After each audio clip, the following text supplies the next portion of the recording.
ने ना वो ग्लूकोज के जितना छेड़ना था अभी तक उतना छेड़ लिया है, वो बाद में दोबारा भी छेड़ेंगे। अभी हमने कहा है कि अब हम दूसरे भी कुछ जो है ना कार्बोहाइड्रेट्स उनको भी देख लेते हैं। तो वो मोनोसेक्राइड डाइसेक्राइड्स हैं, वो कौन से हैं? उनमें सबसे पहले आया था फ्रुक्टोज, ठीक है। उसमें आपने सबसे पहले तो ये सोर्सेज ऑफ फ्रुक्टोज यहाँ से करने हैं, फिर थ्योरी को अभी छोड़ दें, थ्योरी में कुछ नहीं रखा। अच्छा, इसके निंजा के लेक्चर नहीं होंगे तो आपने इसका वही ब्रेनलेस के लेक्चर से ही करना है, ठीक है। Very important diagram, very very very important, रट लेनी है ये।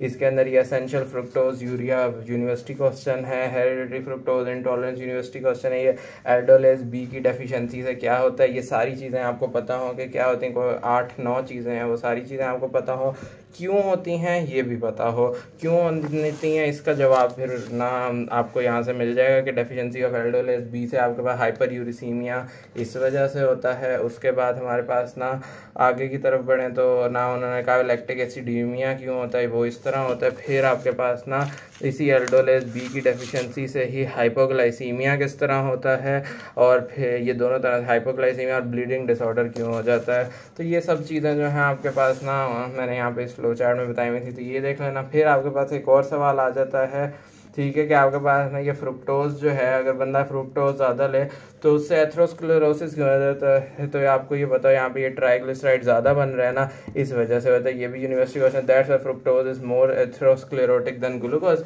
इसका पूरा फ्लो चार्ट किया मैंने बनाया है। एक्सेसिव फ्रुक्टोज इंटेक से इस तरह करके एथेरोजेनिक इफेक्ट ज़्यादा हो जाता है, ये चीज़ देख लेनी है। इसके अलावा ना यहाँ पे भी ये एंजाइम्स को ना यहाँ से भी इसके डिसऑर्डर्स जो हैं इसको यहाँ से भी रीड कर लेना, वही वाली बातें होंगी, लेकिन रीड करने में क्या जाता है।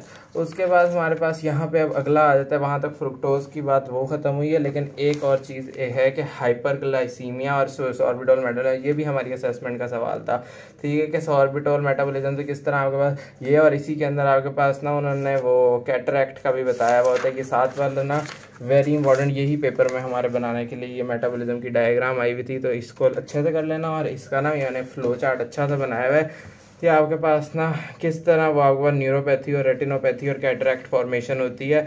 तो ये आपके पास ना ये फ्लो चार्ट से लाजमी देख लेना। ये पूरा का पूरा मैं आहिस्ता आहिस्ता स्लो मोशन में ऊपर लेकर जा रहा हूँ। हाँ, ये हो गया, ठीक है। तो ये आपके पास ना क्या है ये, और ये सारी बातें इसी के अंदर लिखी हुई होंगी। Hyperglycaemia and sorbitol metabolism, very important very important very important. हमारे स्टैंड अप का भी आएगा सवाल था ये, तो अच्छे से कर लेना, ठीक है। ये सवाल क्या था कि why early cataracts form in patients of diabetes.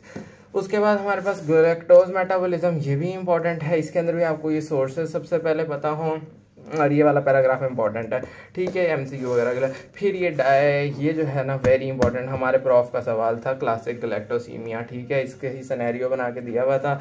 इसमें ये गाल्ट एंजाइम है, इसकी डेफिशिएंसी थी, ठीक है, very important very important very important very important. इसमें भी कैटरैक्ट्स का रिस्क होता है, और वो उसी को ही सिनेरियो में उन्होंने बोला हुआ था, तो ये लाजमी देख लेना, ठीक है।